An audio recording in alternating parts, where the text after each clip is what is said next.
Hey, everybody, and welcome to episode number 48 of the Sports Blitz. Hope everybody is doing well out there.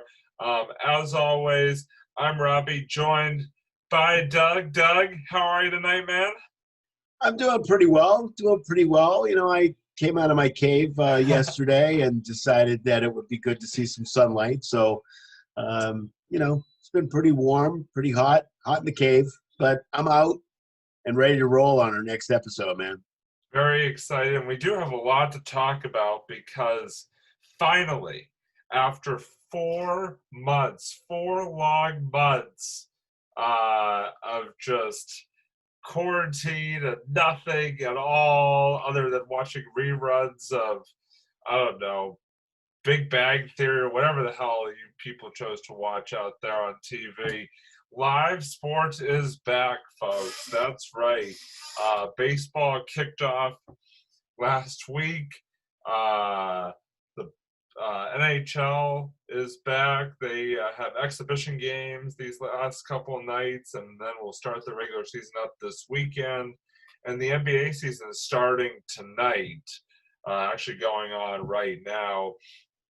So a lot to get to. You got it, man. During this episode, we're going to start with the sport that started up first and sort of the restart, the starting of the season process, and that is Major League Baseball and the Boston Red Sox. And you know what? I can't even put a happy face on this one, folks. I'm going to tell you right off the bat. The Red Sox, they won their season opener. That was great. They won last night. That was great. They are winning tonight, which is great. Other than that, folks, to put it plainly and simply, the season has sucked so far. The season has sucked. I know we're only six games. Robbie. Oh, no, the Mets are winning. Just as I say that, the Mets just took the lead. I think he's holding back, folks. I think he's holding back. It is. We got to tell him that unbelievable. Don't hold back, Robbie. How bad. And maybe I should have been surprised. Maybe I should not have been surprised given all the glaring, issues with this team that we saw, sort of in the lead up to the start of the season. I don't know. But it has been worse than I expected. And that is very hardly possible for it to be worse than I expected, and it has been. The pitching staff, or as I like to call it, hold on a second. I don't mean pitching staff. I mean Nathan Uvalde and the street gang that they pulled off of Brookline Avenue prior to Game 1. Man. That is seriously what it feels like. You look at some of these names. I have a feeling we're not going to get Chaim Bloom on our show. No, Ron Renicke's not walking through that door. Dude, I was going to call him up tomorrow to see if he wanted to be on the next show, but if he sees this show, it's not going to be a good thing. No, not going to happen. But, it's very frustrating to me as a lifelong Red Sox fan. It's been my favorite team since I was 6 years old, and to just see, I did not think it was possible. And I know it's only 5 games in, but I'm still going to say this with 100% conviction. I did not think it was possible for a Red Sox team to be more embarrassing than the 2012 Bobby Valentine team. And I was 100% wrong on that.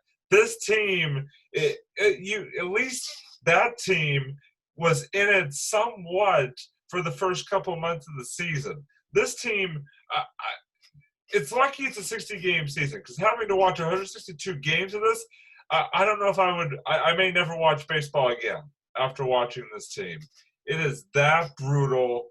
The offense, which is supposed to be, this great thing lineup-wise, is really just not been consistent. Doug, I'm going to get off my soapbox here and turn it over to you for a second to just sort of, put your 2 cents in here about the 2020 Boston Red Sox. More like rest in peace to the 2020 Boston Red Sox at this point. Scary Robbie, that's for sure. Gonna get a lot scarier as I go, probably. But just jump on in here. Give us your 2 cents about these 2020 Boston Red Sox. Well, unfortunately, what I'm going to do, Robbie, is give you a cent worth because I don't think this team deserves to have 2 cents worth right now, and that should tell you how I feel right up front. It's beyond the I don't. Where do I start? I mean, it's the same thing you just said, Robbie. It's pitcher by committee. It's let's take this guy off the street in Brookline Ave, or maybe in Longwood Ave, where the hospitals are. They just came out. They just came out with their COVID test, and they're negative. So let's put them as pitchers. Let's bring them in, and even a guy I like to listen to in the afternoon. He's just awesome. When it comes to, he didn't have a like what you'd call an all-star kind of career. Oh, Lou Merlone. Yeah, Lou Merlone is just a fabulous baseball guy. I mean, he knows the game really, really well. And even he said, he was joking at the beginning of the week, and he said, yeah, I'm going to name some names. And he was talking to Glenn Ordway at the time, and he said, Glenn, I want you to tell me whether you know these guys or not. He started naming off names, and Glenn was like, I don't know that guy. I don't know that guy. Well, he's a starter. I don't know that guy. And then Glenn turned it back on him and said, well, you're the baseball guy. Do you know them? And he said, no, not really. I mean, it was a lot. Even last year, the year before, and he does some of the commentary for the Red Sox. What you do is you prepare, you do commentary. But typically, when you know the team really, really well, you don't have to do a lot of commentary about certain people because you already know them. You've already commentated on them for a few years now, so you kind of know. The only thing you need to look up is kind of their stats and what they've done a little bit just lately. But other than that, and then Lou said, "Yeah, I gotta prepare. I gotta actually go to the park and prepare because I don't have any clue who these guys are." And again, I know it just started. I get it, but I just don't know how they're going to be able to beat certain teams if they can't even they beat don't, the Baltimore Orioles. If they don't have starting pitching. I just don't lose understand. 2 out of 3 to the Baltimore Orioles. I mean, that's embarrassing in of itself. 3 games, and that's only 3 games into the season. You lose 2 out of 3 to the Baltimore Orioles, who, besides the Miami Marlins, are the worst team in Major League Baseball. Well, most of the Miami Marlins have COVID anyway, so exactly. Exactly, probably saving themselves from more embarrassment. It's brutal. It is brutal to watch. It is. It is hard to watch. It's hard to watch. To the point, Doug. I am not being facetious here. I have gotten to the point where I don't even care if MLB completes their season or not. I don't care. I know we were texting about that at the beginning of the week. I don't care because I would rather there not be an MLB season than have to sit and watch just like I said, colossal embarrassment that is the 2020 Boston Red Sox. I found myself watching a Celtics scrimmage the other night over the Red Sox. That was much more exciting. Over the Red Sox game. I mean, it's just I am going on. Robbie's totally going off. But by the way, anybody that's new to the show, what we do is we have the Zoom chat, kind of in the background, and Robbie and I are writing things back and forth, and you will hear them. And typically, they're very funny. Sometimes they're not funny at all, and they just happen to do with us. But typically, they are funny, and they're pretty hilarious. But I don't have many words right now, and you know what? it's one of those things when they start the season and they start the season 0-10, or 0-5 or 0-6. You kind of give them a little bit of a chance to be able to try to put some things together. They almost lost that 6-5 game. Was that yesterday? Yeah. Yeah, they almost lost that game. Yeah, because their bullpen Thank sucks. God for Vasquez. Workman, the bases loaded. With nobody out, and was lucky to eke out a win. Robbie, you're better than Workman. I think you and I could be a better starting pitching rotation for the Red Sox than Matt Hall or whatever. All right, so Robbie, I'm gonna call Chaim Bloom right now. I'm gonna call him up. Hey, ringing. Oh, hold on a second. It's ringing. I love how you say hey, then say hey, it's ringing afterward. Hey, it's ringing. Oh, Vasquez just homered again. So it's still ringing. Hey, hello. I am Bloom. Yeah. It's Doug and Robbie from the Sports Blitz. I just wanted to find out whether you need some pitching. You do? Seriously? Well, do you want Robbie and I to come by tomorrow? Oh, you do? Oh, that's awesome. We'll come to okay, New York. So what time? What time? Okay. Yeah, we'll come to New York. We don't care. Really? Oh, awesome. Okay, great. Thanks. We'll see you tomorrow. Bye. Okay, we got spots to go and start. You're looking at the new fourth and fifth starters. He's not even going to give us a tryout. He just needs people really badly. Don't even have to try out, Robbie. I just called him. He's all set. Yeah, there we go. He has contracts for us to sign when we get there. Perfect. Yeah, it's just and it's funny. I put down on here bright spots so far for the Red Sox. Pitching wise, there are no bright except for Evaldi. Are there any? Well, actually, I will say this.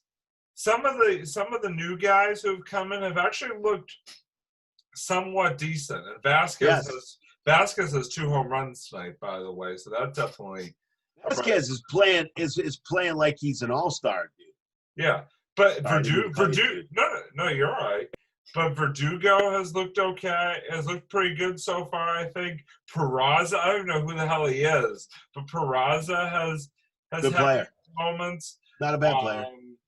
Obviously, unfortunately, the star guys, so to speak, the Benintendi's and Devers have not been bright. They've sucked by any means.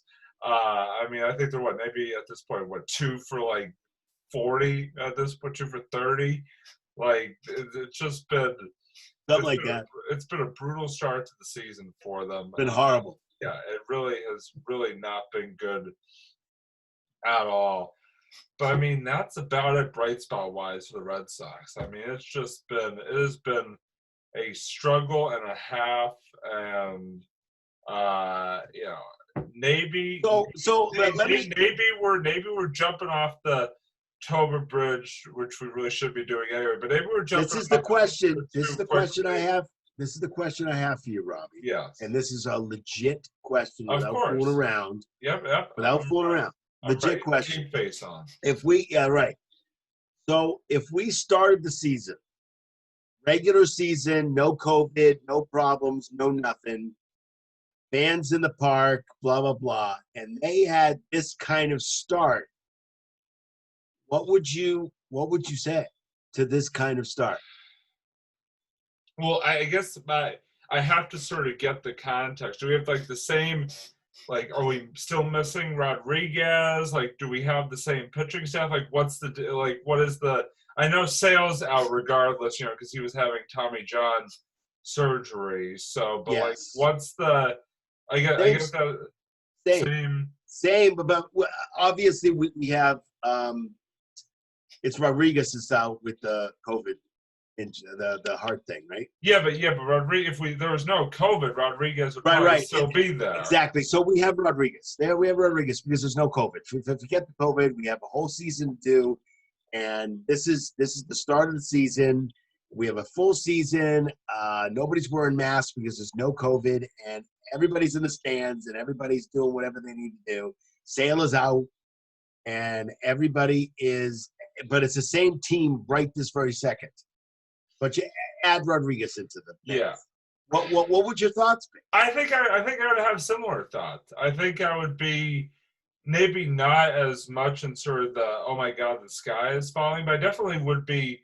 It would definitely still be frustrating because except for Rodriguez and Uvalde, you still would have the same sort of street gang from Brookline Ave out there in the back end of your pitching staff that you do right now. And I think the prospects for this team would not be much better than they are, right now, because you still would have those same issues. Even if you had Rodriguez, I mean, yeah, that's maybe one extra win every 5 days.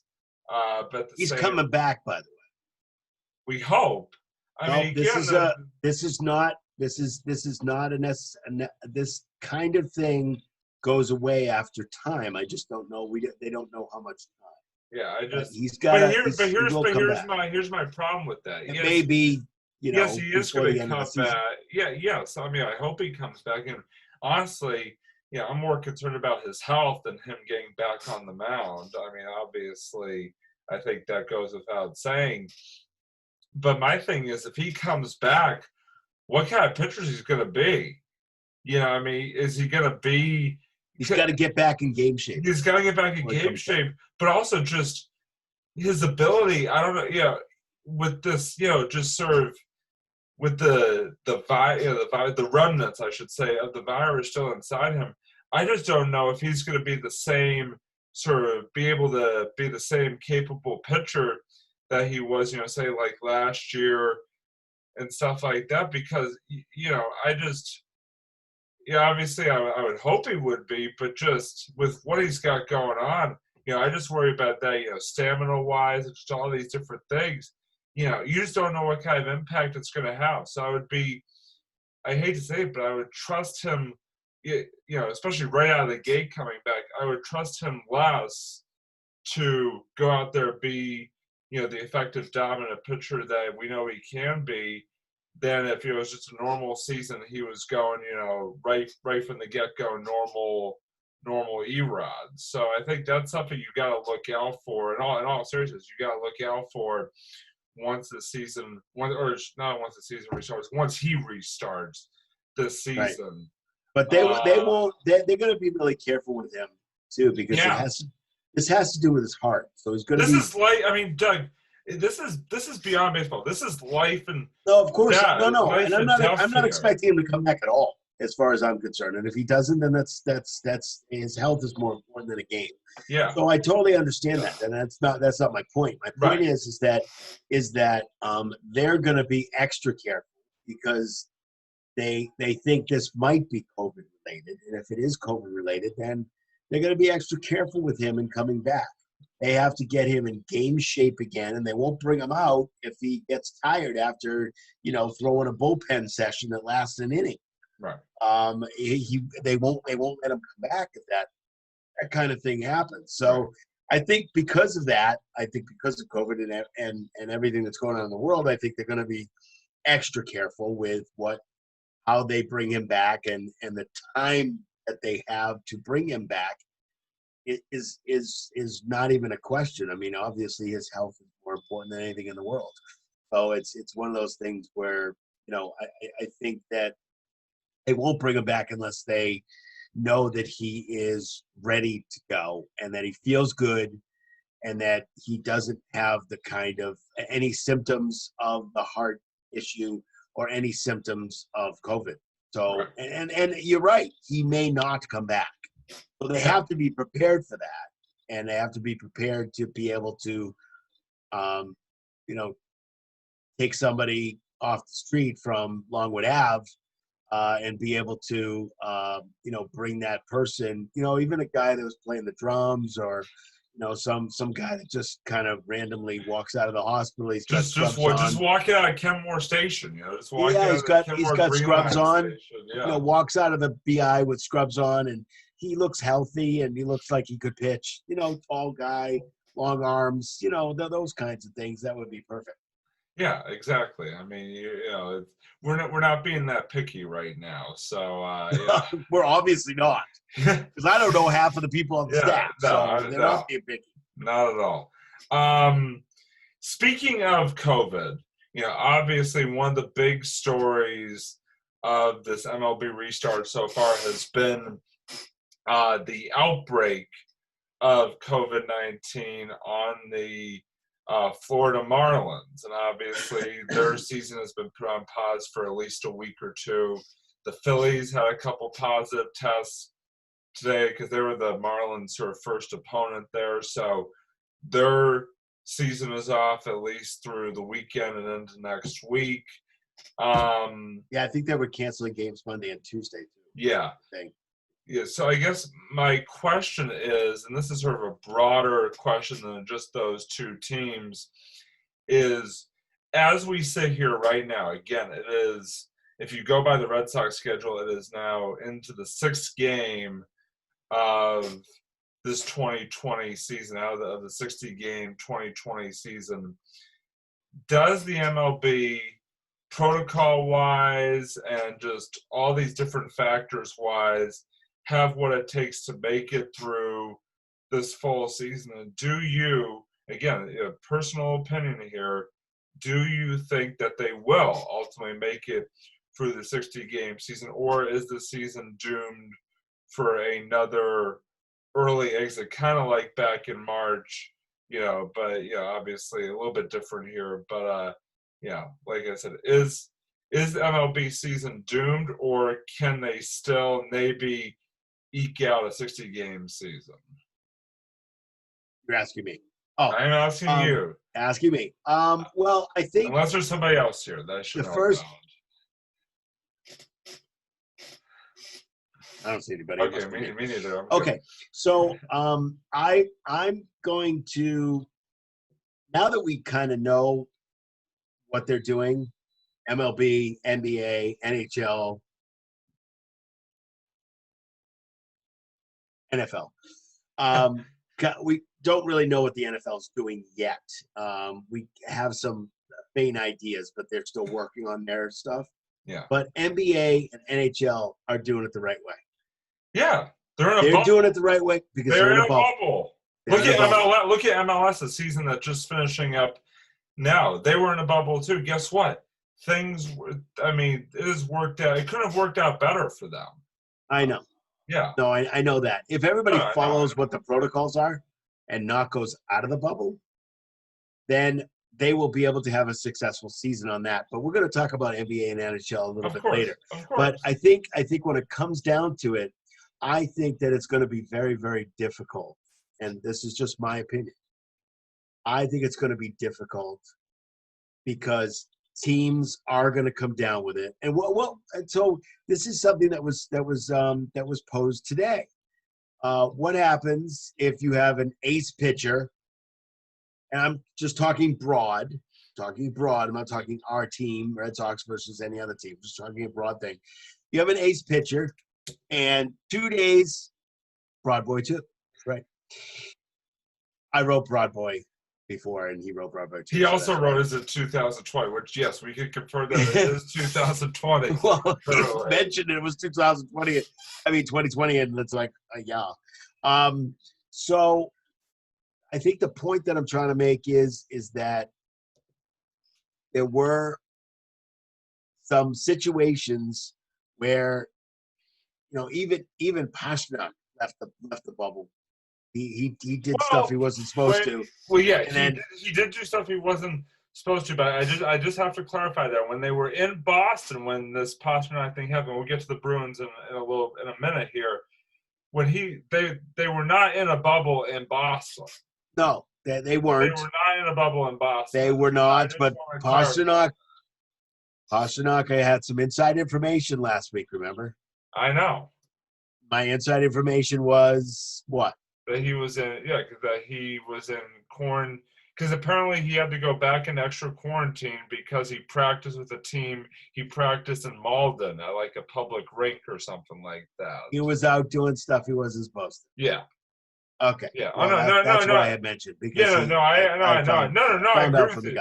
I agree with But you I think there. when it comes, when it comes to MLB, I think so. So the thing I had is that your pitcher tests negative. And he's supposed to pitch on Saturday. He tests negative on Thursday, but tests positive on Friday. Now he has to have 3 negative tests to be able to not be in quarantine. Right. Got now 1 positive test. Now they have to test him again. That test, if it's not a quick test, can take up to 24 hours. What do you do? Oh, he's not pitching on Saturday. No, Once he tests positive on Friday, he's not pitching on Saturday. Well, this is what I'm talking about. And how are you? So you're supposed to replace that ace, then you could lose the game. So the issue is whether I think that MLB will continue. I think they're going to continue as far as they can get until they have a massive outbreak, which I think is going to happen. Because I don't think everybody's following the rules, especially the young guys. That's the first thing. The second thing is that I just the way, and we touched upon the Marlins. How many? 14 people. Yeah. 14 players. Yeah. Plus, actually, there were 14 players. I think 12 players, and I think 2 coaches. Yeah. Got the coronavirus. Yeah. And then they didn't know that and played games with other teams. I know. Okay, so this is what I'm talking about. If you're not in the bubble, the NHL, we'll talk about that. We'll talk about the Bruins in a little bit. NHL, they are in a bubble right now. Yeah. They have 100% negative testing right now in NHL. That means every single person, that's 4,000 plus people, 4,000 plus players, coaches, trainers, puck boys. I don't know. I just said that to it sounded funny. Everybody that has to do with the NHL, and that has tested, and it's over 4,000 people tested negative. Yeah. They're in the bubble right now. NBA, same thing. NBA, same thing. That's correct. They are in the bubble right now. The thing with MLB is that they're not in a bubble. Yeah. So do I think the MLB season will go? I think it will go as far as it will go, but I think there's going to be an outbreak when there's going to be 2 or 3 teams. I'm not saying the Red Sox, but I think there's going to be 2 or 3 teams that will probably get infected. And then what they're going to do is they're going to pause them. They're going to shut them down. But if you shut those teams down, that's going to affect every other team that they're supposed to play. Yeah.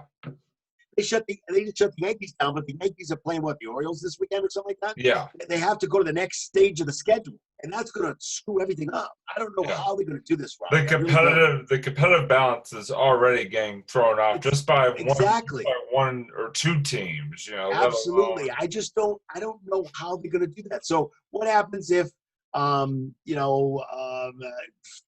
Yankees test positive and they just played the Orioles? Now, the Orioles have to get tested for 3 days, but they're supposed to play the Angels or whatever. Or they just played the Angels. Now the Angels have to be tested. It's like this crazy kind of wacky kind of system that is just – Orioles and Angels don't play this year. Well, okay, there you go. Again, I was just bringing up 2 teams. And that's all I was doing. As you can tell, I don't follow baseball as much as the other sports. Well, that's what I was kind of gonna. That was gonna be my follow-up question. Is that if MLB at some point down the line has to shut their season down? Let's just say multiple teams become infected. They have to shut it down, like the other sports did back in March. Are you, Doug? And I'll ask. Yes, I am Doug. Very funny. I am Doug. No, this is me, Doug. You're Robbie. Exactly. Yeah. Okay, we got that. All right, we're good. We're good. Okay, and the Orioles are playing the Angels this year. You just don't know it. Would would you be, I guess, would you be bothered, would it be a big deal to you if MLB ends up shutting their season down and cannot complete the full season?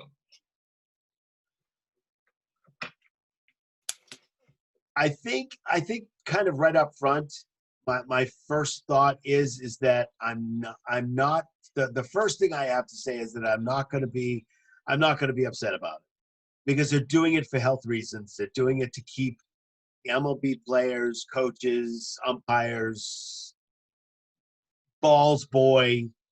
They're keeping them safe, and they need to do it because they're keeping it safe. I don't think Manfred's going to shut down he's only going to shut down if it starts affecting like 5 to 7 teams. If it only affects a couple of teams, he's going to just keep moving the schedule around, and the schedule is probably going to quit. But other than that, it's just like I wouldn't want to be the scheduler.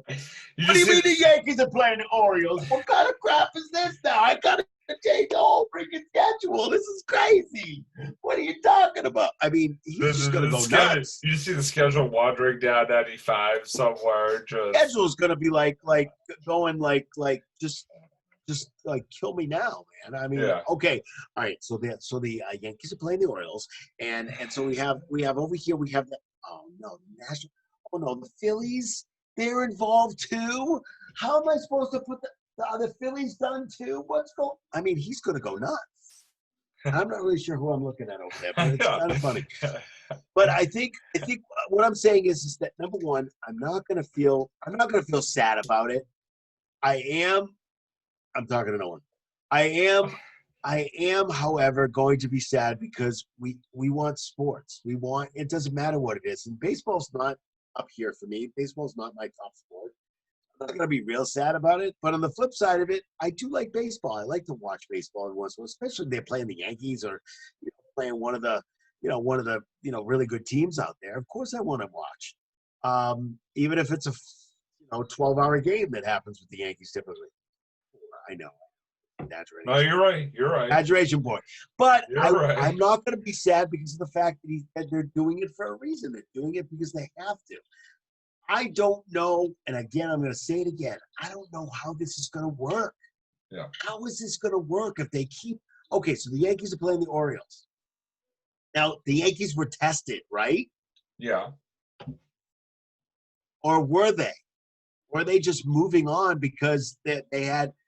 See, the issue with COVID is that you could have 3 negative tests and it doesn't come up on Thursday, and Friday you could have it. This is the issue with this disease. It's nasty that way, and that's the issue, and that's why NBA and NHL decided to get together and let's get these guys in a bubble. Let's play in the bubble. They're playing up in Toronto tonight.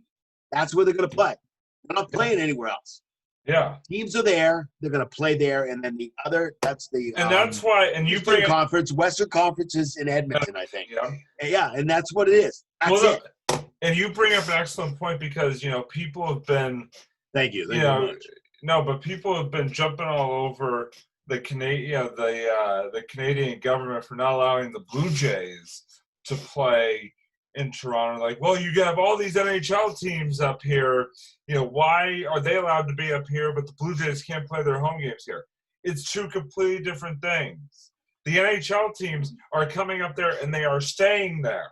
They are staying in their bubble. They're not traveling. The Blue Jays, first of all, would be traveling to the United States and then back, which is a problem. And then you've got U.S. teams coming from the U.S., like the Miami Marlins, coming to Canada. This is their thought process. Yeah, it makes perfect sense when you think about it that way. Just because jumping all over for the Canadian government. Put your listening ears on there, buddy.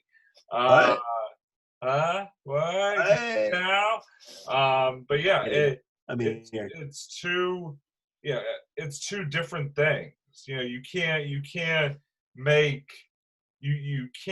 the argument just because they're allowing one means that they should allow another, because it's two different sort of set of circumstances. Robbie, Canada doesn't want the Blue Jays up there because they know that this is going to be a crapshoot. They understand that this is going to, they've already proved it. The Marlins, 14 people. They don't want 14 people that are infected. They don't want the Marlins just like you said, they want the Marlins going up and playing in Canada and then affecting all of Canada. They just don't want that to happen. They're trying to get rid of the thing, not bring it back. Canada gets wiped out by the Florida Marlins. Right, Florida Marlins beat Canada. I'm sorry, I don't mean to make light of it, but just the it was like infinity to nothing. I mean, it just makes sense. It totally makes perfect sense. They don't want him up there because they don't want to have to deal with what MLB is about to deal with, and I think that they're going to deal with it. And I know Manfred doesn't want to stop the season. I know he doesn't want to do that, but I'm telling you right now, I just think, and I'm hoping I'm wrong, I just think that it's going to be a crapshoot, and it's going to be one of those things where people are, I just think more and more teams are going to start getting it, and they're going to pass it on to other teams before they even know that they're doing it. And let me ask you a question there, Robbie. They're spending millions and millions of dollars on tests. The tests that are the quickest tests are not the tests that they're using. They're using some of those, but they don't have all those tests are not like 4 hour, okay, I find out in 4 hours. This is a 24-hour turnover, sometimes even longer than that. Right, exactly. So now they're going to have to cancel games or postpone games. Okay, postpone here, postpone there, postpone here, postpone there. When are they going to play these games? Well, it could be a lot of double December? headers, apparently. December? Where are they going to play them? I just in a dome? I mean, why? I mean, playing December baseball game in Fenway would be lovely. I mean, what are we talking about? I get it. I to your point, I don't know honestly what's going to happen. I don't know if they're going to be able to finish this season. I honestly don't. I'm very skeptical about it at this point. I hope I'm wrong as well, but honestly, especially given the way the Red Sox season started, I don't know that I would be all that heartbroken if they don't end up finishing the season, especially with MLB, with NBA and NHL coming back and things like that. Obviously, you want the health to be the first and foremost. So, yeah, I can't say honestly that I would be overly disappointed if the season ultimately does not end up finishing. I mean, I love it. You even said to me, Robbie, you even said to me in a text, it was the beginning of the week when they first started, you said, I think it was the second and then the third game. The third game they lost. They lost 2 out of 3 to the Orioles. You said, I think it was right after that game or that night, you said, I cannot wait until until NBA and NHL come back. And I was like, what? I had to look at that text again because I was like, Robbie just didn't say that, did he? Because like the Sox Robbie's do like suck. an MLB like the Sox do suck. The Sox do suck. I freely admit that. And I know, and that's what he said in the text too. And I am one of the biggest optimists out there. I'm one of the biggest, sort of pom-pom wavers out there. But at the same time, yeah, I know. Jump all over that one. There's one for your bulletin board. Yeah, I mean, I really am. Yeah, exactly. Pom-pom waver. But at the same time, right now, I just look at this team realistically. Give me an R. Give me an O. Give me a B. Give me a B. Give me an I. Give me an E. Anyway, that's your pom-pom waiver. Anyway. It's not good right now. No problem. Robbie's about to be devastated. I can tell. I don't know what I'm going to be. But anyway, speaking of leagues and teams that are currently in a bubble, I figure this would be a perfect time to transition over to a team that is currently playing an exhibition game right now. That is the Boston Bruins, who are playing their exhibition game of the NHL restart tonight against the Columbus Blue Jackets and are currently losing, I think it's 4-0 at this point, last time I checked. And they open up their regular season on Sunday, or not their regular season, their Stanley Cup seeding. I don't even know what they're calling this portion of it. The round robin, basically, is what it is. They open up against the round robin against Philadelphia, a great team to open up against on Sunday. And one of the players that will be in the lineup, Robin Hood. Robin Hood is playing for the Bruins, and yeah, exactly. Anyway, one of the players that is with the team and is, in the lineup for tonight's exhibition game and going forward is someone that we just talked about, David Pastrnak, who, as we said, it was discovered that he had to go into a little bit of a additional quarantine for sort of stepping outside of the rules there during the return to training camp. And so, but he is back with the team. He made the trip to Toronto on time. He's in the lineup tonight.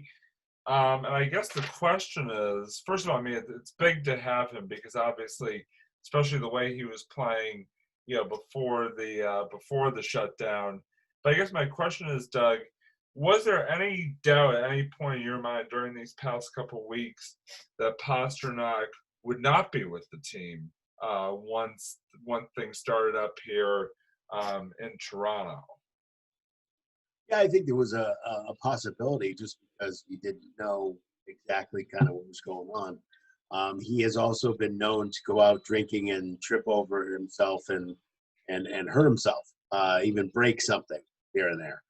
So you never know with him, and I think he kind of learned a lesson with this. Clumsy pasta recipe. Yeah, that's pretty cool. Yeah, I mean, I didn't know. I do have some inside information from somebody from my work. I haven't talked to him recently, but did have some inside information about what he did. Are we keeping you up there, Robbie? Always. Jeepers. Didn't get it. It's not radio, Robbie. I mean, it is and it's not. It's video. Remember that. If you're listening on SoundCloud right now, we could just throw a gun right listening on that. SoundCloud, Robbie just yawned. Wonderful. His incisors. Okay, so yeah, it was. You never know with these young guys. I guess it's one of those things where, when they said he wasn't really ready, he wasn't ready to practice. It kind of seemed like that he had done something that was not the right thing to do, and that he had they had put him into quarantine. Him and Kasha. Kasha's still not with the team, and I don't really know why. That's a little bit more concerning to me than the pasta thing. Yeah. Is whether he has actual symptoms as opposed to pasta that didn't have any symptoms that I know of, that we know of. But yeah, it was a little bit. The thought process is that he screwed up, and I am glad that he's with the team. I think he did learn a lesson, and I think he probably got his ass reamed, and by his his coach, and I'm just glad he's with the team now because he's a very important piece. Absolutely. I mean, if the Bruins are going to make a run here over these next couple of months, David Pastrnak is without a doubt going to be a big part of that, and it is very good that he is with the team and is playing and everything seems to be okay. Okay. Doug just typed, I haven't run in my pasta. I don't know what that means. I don't know. Well, you said they were going to go if they're going for a run. I put the run and the pasta together. And why did I miss it? I don't know. Yeah. Yeah. Because it's weird. It says I have a run in my pasta. So. Yeah, sure.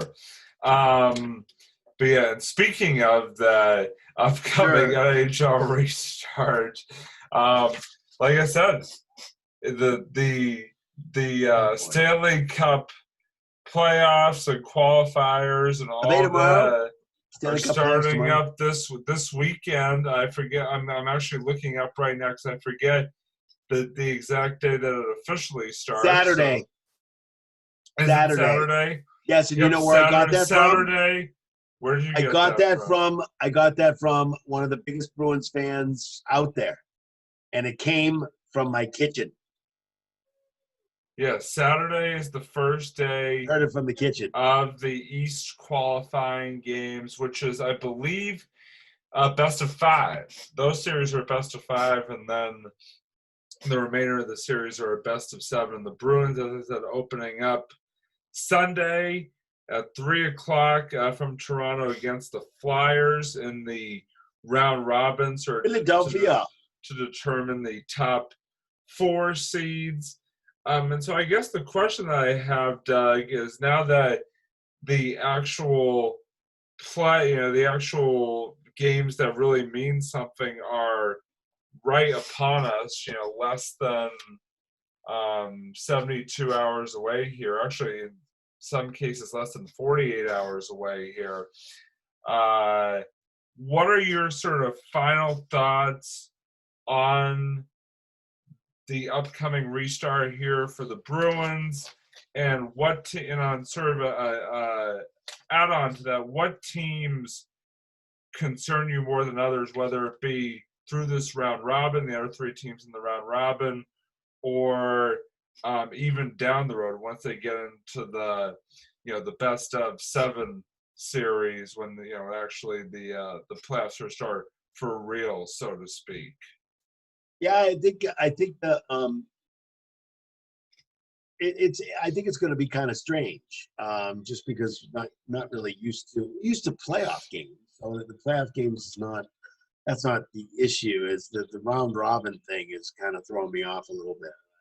I'm a pretty big And yes, hockey fan. those final thoughts are later, Doug.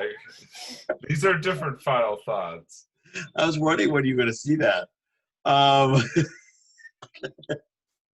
Just testing you, Robbie. Make sure you're on your toes. Okay. So my thoughts are. Okay, hold on. I can't really say. Yeah, I can't really. Literally on his toes now.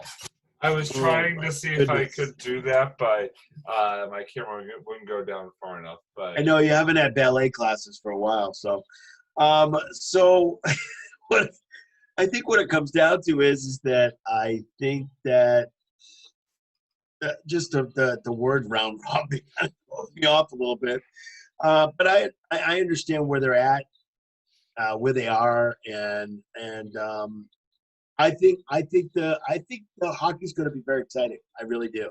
I watched some of the game tonight. I was not happy with what they were doing, but because they are the only issue I have is that I think they're going to be a little bit rusty, and I think they're going to be a lot rusty. I think, if tonight is any indication, they certainly have come out of the gate a bit rusty. Yeah, definitely. That's for sure. And it didn't look like Rask was seeing the puck at all. I mean, Rask was struggling. There were shots there that Rask has gotten before and that has gotten there at no problem. And I don't know whether it's rust, whether he's just, and the defense wasn't really that great either. And they're really not, they're really not playing. But that's a little concerning to me.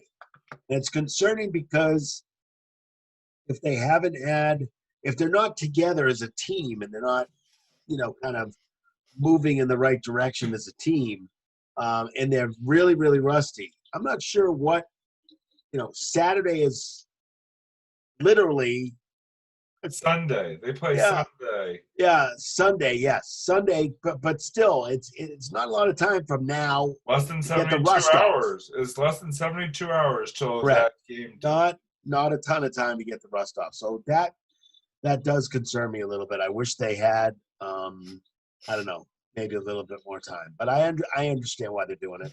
I mean, you never see hockey in July, and that's really kind of cool for me. Yeah.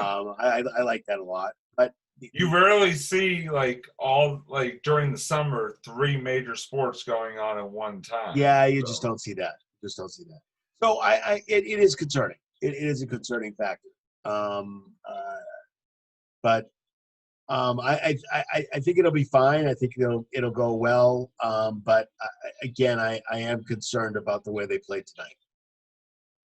Same. The way they're playing tonight. I'm assuming they're still playing. Yeah, no, they're still on. Every time I go over to Nesson here, the game is on. The game is on commercial. I don't know, but yeah, no, it's true. I'm very excited about it.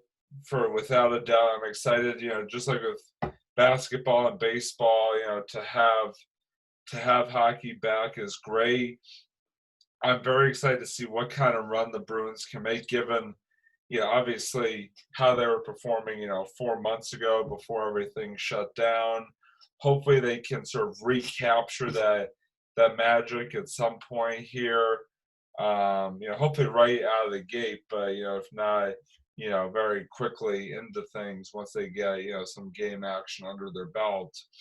I think for me, obviously, like I said, so my part 2 question was, what teams concern more than others? I think right off the bat, the Capitals and Lightning always have to concern because, they are 2 of the top teams. Oh, it's not. Oh, they must have disallowed a goal from Columbus because it's actually 3-1 Columbus right now. So anyway, I think that what am I trying to say here? Oh, yeah. Capitals and the Lightning, I think, are going to be the 2 teams that I think give the biggest concern. Yes, the comeback. Yeah, I know.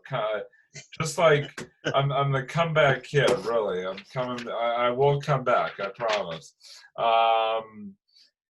But I kind of have to see how this first round of sort of the first round of the qualifiers, again, these qualifying series that they're playing, go and sort of see what teams are left. Once it gets to the point where the Bruins and those other 3 teams sort of go actually into the bracket and sort of see those matchups to get a better idea of what potential matchups could really be concerning there. But I think right off the bat, like I said, the Caps and the Lightning, it's going to be a challenge. Those are 2 teams that the Bruins had some struggles with during the season up until March, and so believe me, I'd like to think and hope that the Bruins can win all 3 games, get the number 1 seed, and go from there. But I think it's going to be. I think every single game is going to be a battle. I think that's what's going to make it really exciting. Is just live hockey being back with every single team. I think just getting after every single night because every game truly does mean something. You get those games, later on in the true regular season, on a normal year where, teams are sort of sewing up their spots and stuff like that, and they're now really sort of giving it their all and not resting some guys. But you're not going to have that here because you basically go from 3 games to decide the number 1 overall, the number 1 through the number 4 seed into real life playoff games. And so I think all those factors is going to make this hockey restart just extremely exciting to watch. And I can't wait for Sunday. I think it's going to be great. I think it's great we're starting off against Philly. I mean, who better to start off with than a pretty big rival, in their own rights, Bruins Flyers. I think that's going to be awesome. I'll be not watching it, but I will be, kind of checking back and forth on my phone because it is my daughter's birthday. Oh, well, happy birthday in advance to Alana, Yes, absolutely. And who, so by the way, we're made a special guest appearance on our last episode, she did. Did. along with your wife Deb. Yep, So shout out to the Zyman women. that's right. That's who was shouting to me in the kitchen about the Saturday thing. So yeah, yeah, yeah, definitely. But yeah, I just think it's going to be. I think the hockey's going to be exciting. I really do. I think yeah, no matter what team, and of course, in Boston with Bruins fans, of course. But I think just the hockey itself is going to be very exciting it's in gonna be itself. great. Yeah. Yeah, oh, absolutely. No, absolutely, and I can't wait. And I also can't wait for the other Boston quote unquote winter team that is coming back here in the middle of the summer, and that is the Boston Celtics, who have had played a couple of scrimmages themselves. I know I was talking about the fact that I was watching the one against Houston the other night before they begin things for actually tomorrow night against the Milwaukee Bucks, which what a way to start off against Giannis and the Well, Bucks, who are yeah definitely the top dogs in the Eastern Conference, or at least they Bucks have were a couple entering. players that are out though, so we might have. But Giannis is not out. I know. Giannis is not out, and as long I as Giannis know. is there, I know. it's gonna be tough. But I guess the first question I wanted to ask Doug is how much of these, how much is sort of preseason to the season restart games, these scrimmages as they've been called from the bubble in Orlando. How much, if any, have you watched, and any sort of thoughts on those, or thoughts just leading into to tomorrow's first game that counts? I actually watched their first scrimmage. And unfortunately, the team that they played is escaping me at this time. Wasn't it Oklahoma City? Oklahoma, was it Oklahoma City, I said? I thought it was. Hold on. You keep They talking. I'm played. gonna They do some played how many additional reading. scrimmages? Have they played I before thought they played Houston? I think Was they there another played. team? I think that was that first one. Oklahoma City was the Was the first one. newest one? And Houston, I think. Okay, and then they're okay. I got you. Yes, No, I'm sorry. No, I'm sorry. there's I another am one in missing between. one. Phoenix. They beat Phoenix. That's the game I saw. Okay, got it. Perfect. That's the game I saw. I knew Got there it. was one in between. I Yeah, just no, couldn't you're right. remember. It was a You're right. Western team, and I couldn't remember what the name was. And Well, all it's not that three I'm were getting older. Western teams. Thank you. Thank you for correcting me on that. So I think what it comes down to is that I did see I didn't see the whole game. I saw most of it. And they actually look good. They actually look really good. I didn't, unfortunately. I know Kemba.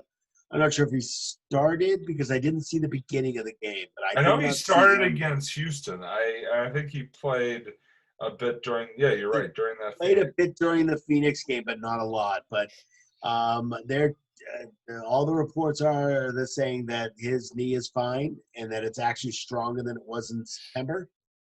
Uh, so they're saying that it's good and that he's ready to go, but they're gonna put him in slowly, which is fine.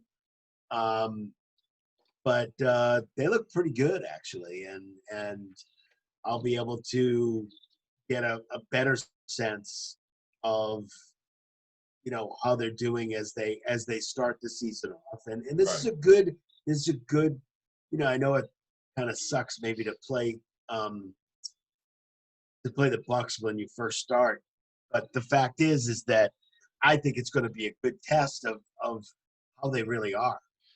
There are guys that are stepping up in a big way. Yeah. Robert Williams being one of them has really, really stepped up. And you want some of these guys to start stepping up and being part of the being kind of being part of what they're trying to achieve, as opposed to let's just play the regulars and keep them out there and that kind of stuff. So I think they're really I think they're starting to play as a team. let me tell you this much: they look better than the Bruins do. So, and that's just they seem to be gelling a lot better than some of the other teams, and especially the Bruins. So I think they were probably you could tell me better, but I did not unfortunately see the Houston game. Did they play? I mean, did they It seem like they were was rusty in it that was game? Or? oh, a little bit. I mean, it was interesting because they started off pretty well in that game, and Houston kind of took over sort of midway through the game, and then ended up pulling away for the victory. I gotta be honest, I did not see the whole Houston game. I saw sort of bits and pieces because I was flipping back and forth with the Red Sox. I don't know why I kept going back to the Red Sox. I guess I'm a glutton for punishment Hope. or something. I don't know. Hope. Yeah, they maybe hope. Yeah, let's call it that. Let's call it hope. But yeah, I think that yeah, exactly. Capital H, all caps hope as well. Um, I think the thing that's going to be very interesting for me to see with the Celtics team is someone you just talked about. That's Kemba. Obviously, he is going to be on a minutes restriction. Brad has said during these seeding games, these 8 seeding games that they're going to play starting tomorrow night. I think that may not be the worst thing because I think I think when you really want Kemba to be sort of going full strength, obviously for the true playoff games, obviously you want him going all the time. But if you're gonna have to sort of pick and choose, I'd rather they do it now than have to do something, like I said, come the come the playoff games. Yeah, but Marcus Smart has been playing off the hook. He's been playing really well. So I think Marcus Smart. I think what it is. When Kemba isn't in there, I think you've got Marcus Smart. You've got, I mean, obviously Tatum and Brown and those guys who were playing so well prior to prior to the shutdown. One guy that I've heard being talked about, and sometimes it's hard to distinguish whether or not he's being talked about for his actual basketball skills or his political activism, is Enes Kanter. He's been getting a lot of buzz. Now, obviously, part of that is, like I said, due to his political activism there. But definitely, I mean, if you could get some production out of him, especially down low, that could definitely help. I feel like the Celtics' chances is not walking through that door. Well, he is, but he's probably more like ducking through that door. He's on the team, man. He's in the bubble. I know. Now, I want to ask a question, a really very, very serious question. Of course. I want to know, does Taco have to duck every time he goes in? Like, he's in the bubble. Does he have to duck all the time when he's in? Yeah, I'd be curious to see his room. Because he's 7'6", so I don't really know what. Those are low ceilings there, man. Those are low ceilings there. I don't know how big the bubble is, so he might have to duck all the time. That could hurt his neck, so I'm hoping that everything's all right with that. Hopefully he's able to sort of stretch it out at times. Find maybe a hole in the roof to sort of go up and stretch his neck out. But yeah, it's Taco.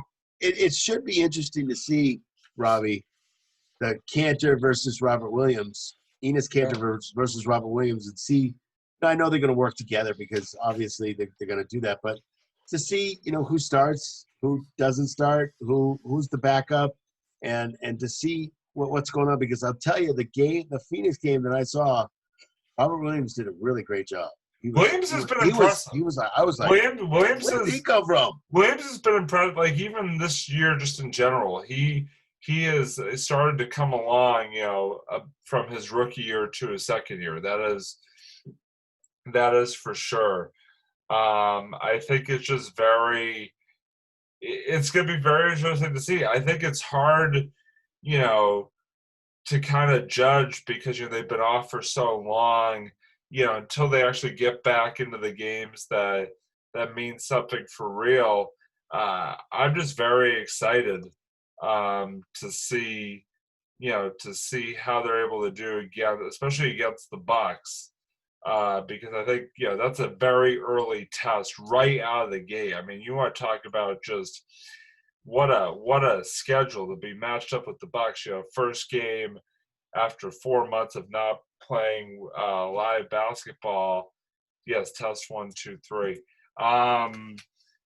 But I think that I think Kemba's production is going to be a big factor for this team. I think so for sure. But again, you have all these guys around him like Tatum, like Brown. I mean, if they can sort of play together and play as a cohesive unit like they've been capable of doing, I don't see any reason why this team shouldn't be able to compete with / beat any other team in that bubble. I mean, especially in the East. I mean, I understand, and that's the thing is like all these teams are kind of in the same boat. They've all been off for 4 months. They're all sort of getting their legs back from under them. So if the Celtics can kind of come out strong and get off to a hot start, they can, they can, send some messages to people, and all. So, like I said, I think, tomorrow night, I think after tomorrow night, yes, yes, they're getting their legs back. I'm not going to touch that one. I'm not going to cut into that one. Terrible pun attempt right there. And I Did they get their legs when they got into the bubble, or did they get them before they? Oh, they must get them before because they have to walk in the bubble. So they must have got them before. Yeah, I guess. So I'm gonna tell you this right up front, Robbie. I'm gonna tell you this right up front. If Kemba Walker is hurt, we're gonna win anything. We need Kemba Walker to win. That's what we need. We need Kemba Walker to be able to get any further, any way into the playoffs, win anything in the playoffs. We need Kemba Walker to be okay. If he's not okay, we're done, as far as I'm concerned. We just can't. There's no way we can win without him. That's just my personal.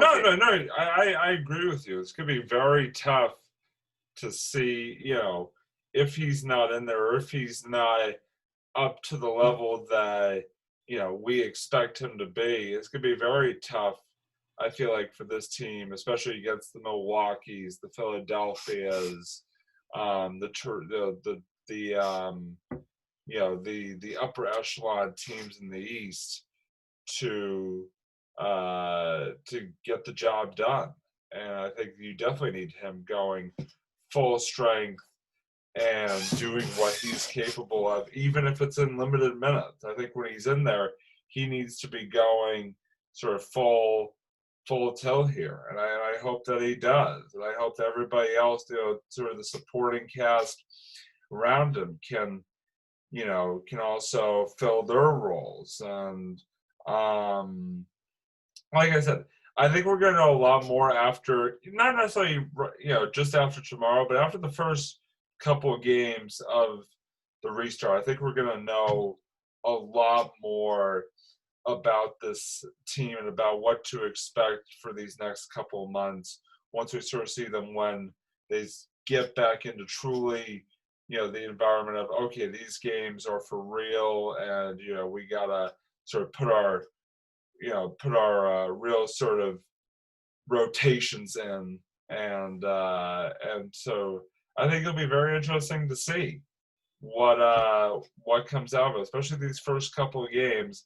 I did want to point out one thing that I think was kind of funny and ironic. I don't know what words you wanted to describe it, but as I said, the NBA restart officially kicked off tonight, and the first game that was going on was Utah versus Oklahoma City.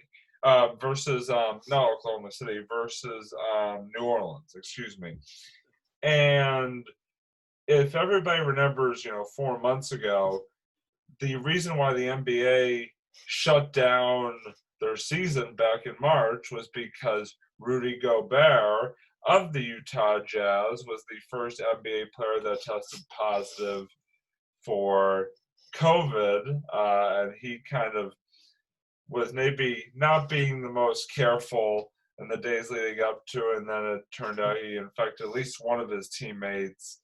They played the Celtics, and only Marcus Smart was the one who got it, but he didn't. But the ironic thing was that in the first game, the first NBA game that counted back from the COVID shutdown, who was the player that got the first 2 points of the game? Rudy Gobert. So I just thought that was kind of interesting how the guy whose positive test led to the shutdown 4 months ago is the same guy who gets the first basket of the NBA restart. So I just thought that was kind of ironic, I think is the best term to describe that. So I just want to kind of throw that out there. Same guy, go Rudy. Yeah. Different Rudy, but still. Yeah. Rudiger. Yeah. Totally different sport. Totally different sport, totally different level. Yeah. But still great movie. Go see it. Any more thoughts on the Celtics or the NBA restart before we sort of make our transition here to the next subject? Anything else on the NBA? I'm just excited the NBA's back, and I think I think it's going to be exciting to see play again, and I think it's going to be exciting to see how the Celtics kind of react to what has happened, and how they can sustain kind of what they started, and see how far they can go. And it should be interesting to see about Kemba. It should be interesting to see how they can come together. Yeah. That's really what it comes down to. I agree. It's gonna be fun. It's gonna, regardless of what happens, definitely. It's gonna be fun to watch. Just like with hockey. Oh yeah. So now the last sort of sport that we want to touch on is obviously a sport that is not in play at the moment, and that is the NFL. And Bucks. What? Nothing. Wait, I'm going to write what I said. No, I know what you said, and I hate it. Oh, wait. Oh, those Bucks. Oh, you thought I meant Milwaukee. Yeah, I was like, Milwaukee. I was like, whoa. Not a Milwaukee Bucks fan. I am a Giannis fan. I love Giannis. Way to flip from a hero to a heel in like 5 seconds. You flipped to the other sport, so I was going with that. No, sport. I know. I just, like I said, I was still coming off still of basketball land. Mode. Yeah. Yeah, I'm with you now. But it's interesting because, like, when we first started planning this episode, just, back at the beginning of the week, we really didn't have a whole lot of football material that we were going to touch on here. But then I think literally the day after I wrote out sort of our outline for this episode, 6 Patriots have now. Hey, Robbie, I'm sorry. I just got to tell you this right now. I'm actually, I'm sorry, but I really have to opt out. Oh boy! All right, so Doug, breaking news. Doug, the sports guy Simon has opted out of the episode 48 of the Sports Blitz. Oh, he's back. He's pulling a Nick Markakis. I am back. Yes, I'm back. I thought it was really important to continue the Sports Blitz because that was really important. I decided that. Now, as I was saying, like Slater, players who there are now multiple important Patriots who will not be continuing the build up to the 2020 season and will not be participating in the 2020 season, and that is, of course, Patrick Chung and Dante Hightower, who both, like I said, There are were 6 part Patriots, of, though. Yes. we're 2 of the 6 Patriots, and also Marcus Cannon as well. We're half of the 6 Patriots to announce that they are opting out of the 2020 season. So I guess just, Doug, let me ask you simply, what is your reaction to these decisions? And, we'll sort of get into how that impacts the Patriots or the NFL as a whole when it comes to this issue momentarily here. But first off, just sort of your initial reaction to that news of, 6 guys and those 3 guys in particular opting out for this upcoming season. Well, my first reaction was, holy crap. Yeah. That was really my first reaction, if you really want to know the truth, finding out about these players. But then finding out why they're doing it, I said, you know what? Makes sense. Especially Dante Hightower. Dante Hightower just has a new baby. That's the first thing. Yes, family first. Absolutely. He also has a mother that has diabetes. And I can understand why family is important and why family to him is important in the game. There have been talk in the last 24 hours whether he's actually going to be a Patriot ever again. Wow. And Patrick Chung, the same thing.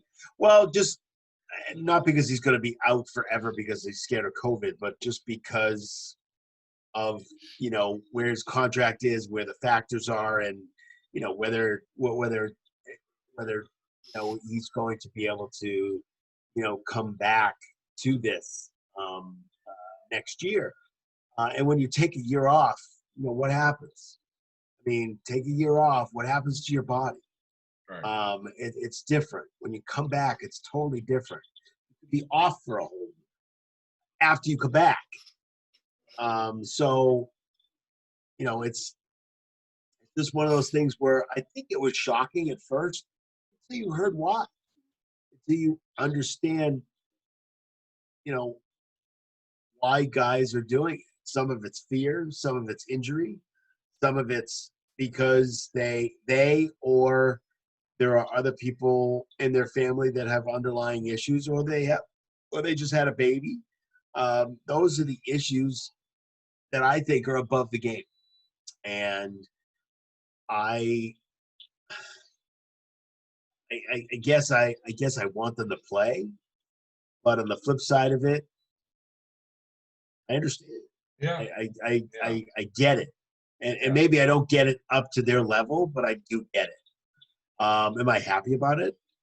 Not really, because it seems like the Patriots are falling apart.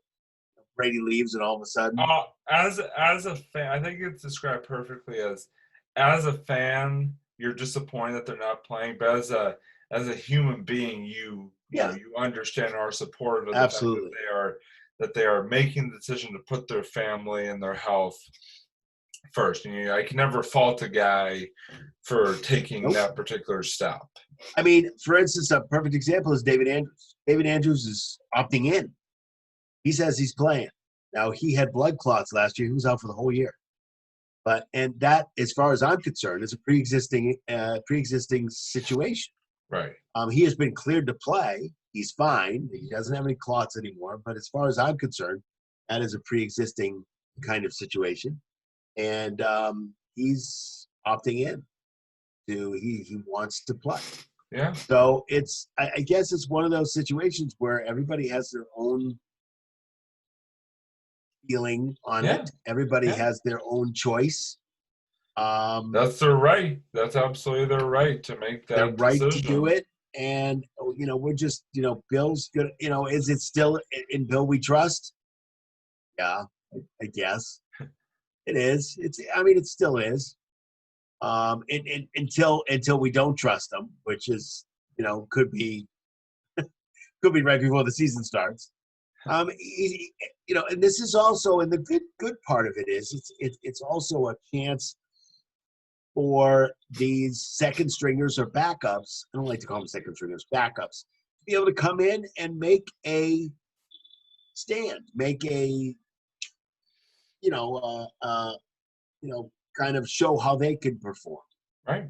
So Absolutely. again, it should. I guess I'm taking it more as a experiment, kind of a hey, this is really cool. Let's see what Bill does with this situation. I was probably upset for 24 hours, and I was like, okay, why am I upset about this? Let's see what Bill does. Should be interesting to figure out what Bill has in mind for this. Yeah. There are some players that are still out there that are free agents. And by the way, he doesn't have to pay those players that are opting out. Right. So he went from virtually No cap to zero cap yes, to yes. actually having some money to be able to bring some players in Yeah. to be able to help out. So we'll have to see what happens with that. Absolutely. And But I totally understand. yeah, no, I definitely do as well. And I think that, this year's Patriots team is going to be very interesting, assuming that they play NFL football in 2020. I think it's going to be very interesting because this Patriots team definitely had a lot of question marks to begin with. I feel like entering the season, and now those have been multiplied with with this latest news. I think that it's still going to be very interesting. The quarterback situation, now some of these defensive positional situations. With sort of the role guys having to sort of step in and fill in for Chung and for Hightower, and up front the offensive line. Other guys gonna have to step up. For Cannon and those guys. So I think it's going to be fun. I think it's going to be interesting. But I think honestly, there are and very valid questions. There are some questions about this upcoming NFL season. There are questions about, kind of like with professional baseball, whether or not the NFL is going to be able to have a safe and healthy 2020 season. Again, they are another sport that is not going to be playing any sort of bubble environment. They have definitely been, taking some protocols. Yeah, it's still 2020, Doug. Just asking. They definitely have protocols in place that they negotiated out. I know the players were very, that was something that they were sort of all sort of fighting for, was sort of more transparency and protocols for their health and safety entering the season. And so I think I don't know what's going to happen with the NFL season. I think it's tough because like we said, unless they're in a bubble environment, I don't know if there's no real way to completely shut out the virus, especially in some of these states that they're playing in, where there are certainly a rise in cases, and definitely it's a delicate situation there. So I don't know, Doug. Let me ask you, just like, again, sort of the very simple question. Well, what are the chances of there being a full on time, the way things stand right now, a full on time NFL season here in the year 2020? That's a good question. I think you're right. I don't know the answer, by the way. I don't know the answer. I don't know the answer either. I think that they're gonna try to do as many protocols as possible. Yeah. The issue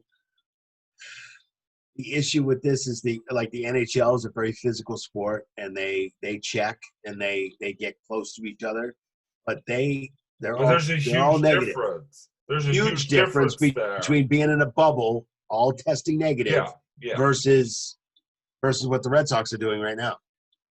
Right. And I don't know. I don't know what they can do because there is tackling involved in this game. Yeah. I heard they're thinking about going back to the old Rivers day of two-hand touch, maybe flag football. But I'm not really sure if that is going to be something that crowd's going to like that much, or watching on crowd? TV. What crowd? Yeah. Well, yeah, well, the fake one, the cardboard cutouts that they have there. By the way, I'm Um, watching the Red Sox. I have the Red Sox Mets game on, and the cardboard cutouts in the Mets stadium keep freaking me out, like behind home plate. they are a little freaky, and Yeah, there's actually some that's at Fenway too, and they're up in the Green the Monster wall. seat. They're up in the green monster seats, But and you it's don't kind see of them unless like a play is going out there. Here, you are literally right, confronted with these cardboard cutouts every single pitch. right. Okay, that's weird. Well, that's New York for you, right? Yeah, So go figure. for the first time in a really long time, I don't really have an answer to this question, and I know you No. don't either. But I would love for it to start on time. I know that they have been testing the last 24, 48 hours.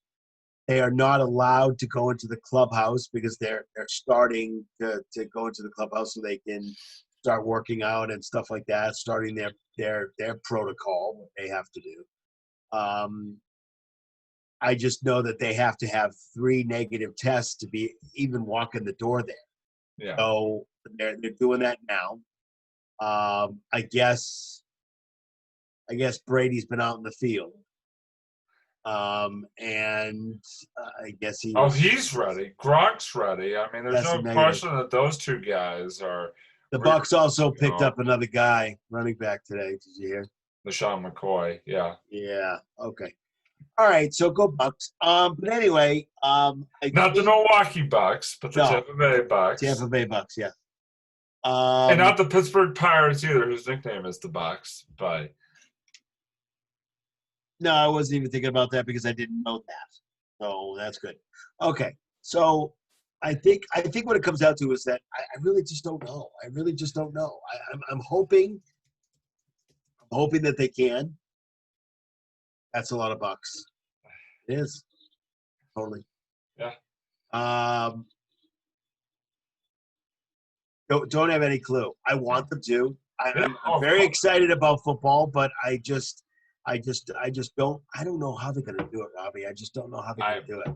I think they're looking at MLB and going, "How the hell are we going to do this?" If MLB's having these problems, we're going to have 10 times different problems. There. And MLB doesn't tackle. I mean, they don't need to necessarily get close to one another. that would be interesting. MLB. Yeah, that'd be cool. The only time they tackle is during those. The 2 Red Sox guys in the outfield, we don't know who they are. We don't know because they got them off the fucking street. Excuse my language. Whoa! They got them off the street. Whoa, ladies and gentlemen. Doug, again, this is not really a family show. We've already established that. It's not anymore. Yeah, not anymore. Doug just dropping It's not like my daughter hasn't heard me swear before. Anyway, I actually said trucking. So they got them off the street without the swear word in there. I'm from California. So I just don't know, man. They're looking at MLB and they're going, "What? How are we going to do this?" I don't know how they're going to do it. I don't. I honestly don't. I keep trying to think of ways that maybe they could make it happen. But again, and they're obviously not going to do this, especially at this point. But unless you put the league in a bubble situation, I don't see a clear path forward here, and that's right. That's a scary thought because obviously during the fall, the fall is football. I mean, we watching the Pats or this season the Bucks or even college football, all these different things. I mean, it's sort of a rite of fall time, and I just while they're saying that they're going to try to play or they're moving towards playing, it's going to be the fall is football. The football is fall. I don't know. It's just. I don't have the answer, and obviously I'm not the one to make the decision. We're not the ones to make the decisions here, but Wait. I I have a got hard. Bill calling me. Hold on. Yeah, Bill, what's up? Bill. Yeah. What? You want me to do what? You want me to decide about the football season? No. Oh boy. Me? Robbie and I both? Oh, okay, cool. What? No. Okay, we will. I will tell Robbie. I will tell him you said your best. Okay, thanks. You're gonna name the I bet. boat after? Wait. You're gonna name the new boat after him? What? Bye, Bo. Bye, Bill, are you Bill. okay? Okay, Bye, bye, Bill. Bill. Bill Belichick. Sorry. Go ahead. Got it. No, like I said, I just don't know. I don't have any good answers right now, and obviously I'd love to see. We'll just have to see what happens, Robbie. We'll Yeah, see yeah, what happens with MLB and see how they get past yeah. this section and to see how they do stuff. And I just don't have any clue how they're going to be able to do it. The coming and weeks, again, though, will tell a lot yeah, for football wise about what that sort of season and what how things are going to go and what it's going to look like. I think yes, I agree. these next couple of weeks, especially these next few weeks, especially, are going to be big. So all we can do is wait and see. Unfortunately, That's right. I wish we had answers today, but We don't. Sometimes we don't, Robbie. Sometimes we don't have the I answers, know. and it's okay. But what we do have, what we do have, though, is our final thoughts for episode 48, which we are going to go to right now as we wrap things up here. Doug is lip syncing our final thoughts. Final thoughts. Singing the final thoughts song. Yeah, that we haven't come up with yet. I just came up with it. Yeah, there you go. Perfect. But I only lip sync it, and you can't hear it because my sound is off. Yeah. Thankfully. No sounds. But yeah, Doug, let me. Wait. I'm getting wait. Breaking news. Hold on. I'm getting breaking. Wait. You have to come into the shop. Not your hand. There it is. See. You're getting the breaking news right there. See? Okay. Getting the breaking news. Oh, no. What? Oh, Bruins lost 4-1. Breaking news right here. Indeed they did. Yeah, indeed they did. Breaking news from by the way, Deb Simon at the news desk. Yes, thank you. Bring your hand back in so we can get that. Wait, come on, bring your hand. There we go. It's the Sports Blitz headlines. The Sports Blitz headlines. That's right. Yes. That's right. Sports Blitz headlines. We got the final score for the Bruins. We need a sponsor though. Sponsored by iPhone. Sponsored by iPhone. Sponsored by. You can't mention iPhone if it's not a sponsor, man. Free. Hey, I'm giving them free publicity. No, we don't want free. Get them free. Don't give them free. Sponsored by my Zoom app. I don't know. Sponsored by. Oh my goodness. Anyway, back to sponsored by Robbie's MLB. Sponsored by the now defunct Mount Ida College. Mount Ida. Yeah, great. They have no money. Exactly. They have a school. But getting back to the regularly scheduled programming here, like I said, it's time for final thoughts for episode 48. So, Doug, let me throw it to you first. What are your final thoughts? Oh, I was catching what we were throwing. Yeah. Excellent. So my final thoughts are a couple things. There is, I love this. This is awesome. There is a new NHL team that's going to start next year, and they're going to be in Seattle, and they're going to be called the Seattle Kraken. Release the Kraken. Release the Kraken. It's awesome. Release the hounds.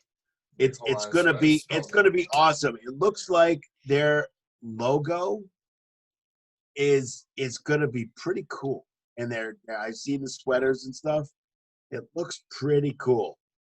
Pretty cool. So very excited about a little bit of an expansion to the NHL a little bit. And expanding. expansion is always good. So we'll go with expansion. But anyway, I think that's it's going to be really cool, and we'll see what happens. Typically with these things, sometimes things get a little crazy, but I love the uniforms. Great. So it's one thing that the Washington Redskins didn't do very well because they're calling themselves, Robbie. What are they calling themselves until they figure out a name? The Washington football team. Yeah, great name. Double thumbs Wonderful. up to you guys. Great job. Yeah, jeez. Wait, I can see the war room right now. It's like it's one guy. He's surrounded by walls. There's nothing on the walls. He's got a desk and a chair, and he goes, what's we're a football team in Washington. Yes, that's it. The Washington football team. That's perfect. It took him 4 minutes to figure this out. Unbelievable. I have a real hard time with that. I just it's all good, but I'm glad we don't live in Washington Beach. It would not be a good thing to live down there at all. I do have some sad news from the baseball world. Oh boy. Well, I think you probably know by now, Robbie. Former Red Sox manager. Oh yeah. Yeah, I heard about this. Yeah, John McNamara, who was 88 years old, passed away. So obviously, thoughts and prayers going out to the McNamara family. Absolutely. Anybody And connected by with the him. way, Greg Dickerson's a dick. I just wanted to put that out there. He sent out a tweet that was really just kind of like mean and inappropriate in regards to Bob McNamara or John McNamara's death. So I just, yeah, you definitely get the Dick and Dickerson there. Wow. Wow. So he was the manager from 85 to 88. And obviously, we just want to send our thoughts and prayers. Yeah, thoughts and prayers out to him. And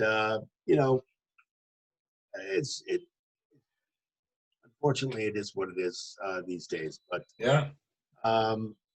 But those are my two final thoughts there, Robbie. What are your final thoughts for the evening? So my final thought is that there was actually a Boston pro sports team that won a title and brought another title to Title Town, that is Boston. That was me. Massachusetts. Oh, no. No, it was the good old Boston Cannons of Major League Lacrosse this past weekend captured the Boston Cannons. Now that's a cool name, man. I love it. Washington football team. Yeah, they captured the they captured their MLL, the Major League Lacrosse Championship, this past weekend by beating the top-seeded Denver Outlaws. Now, were they in a bubble? How'd they play? They were in a bubble in Annapolis, Maryland. Cool. But I will say this, and it's interesting because they actually had to postpone or cancel, I should say, one of the playoff games because one of the other teams actually did have a positive test even while they were still in the bubble. So unfortunately, one of the playoff teams had to sort of be withdrawn from the playoffs there. Oops. Yeah, whoopsie daisy. But fortunately, it did not impact the Cans, who, like I said, brought home the Major League Lacrosse title. And so we send them a big congratulations as another title comes, like I said, to title town, Boston, Massachusetts. So, we don't really talk a whole lot of cannons on the sports blitz. Probably never will again after this, but just wanted to give them credit. Plus, they win the title again next year. Yeah, give them credit where credit's due. So, way to go. Yeah. Way to go to the Boston Cannons. All right. Yeah, all right, as Matthew McConaughey would say. Thank you. Thank you very much. That's Elvis. Thank you very much.